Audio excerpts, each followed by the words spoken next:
Hi everyone.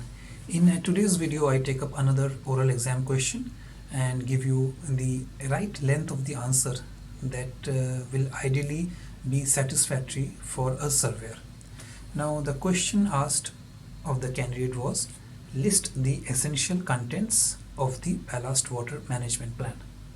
Now, when the surveyor says you have to list the essential contents of the plan, that means you have to focus on the important aspects of the Ballast Water Management Plan. So you must start off by saying that the Ballast Water Management Plan should ideally be an approved plan by the flag state. Now this shows the surveyor that you are aware of a very important fact that ballast water management plans can only come into place once it has been approved. So the essential contents, you can start off by saying the safety procedures for the ship and the crew should be included. So these days safety is not these days, but safety has always been very important. But these days surveyor wants to hear from the candidates emphasizing on the safety aspect of whatever question or whatever operational or procedural question is asked of them. So start with the safety procedures. Then you can say that the procedures relating to various ballast operations like ballast exchange at sea should also be included. Then detailing the procedures for the disposal of sediments at sea to shore, and detailed procedures for coordinating ballast water management discharge to the sea with the authorities of the state into whose water such discharge will take place should also be detailed.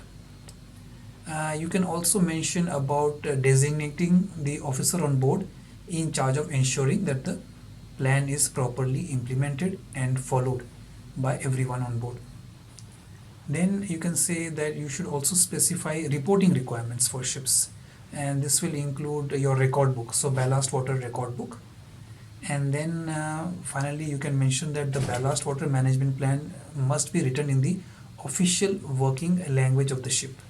So when we say official working language, that doesn't always mean English. So if the English or if the language is not English, so the official working language used is not English or French or Spanish, then a translation into one of the languages shall also be provided.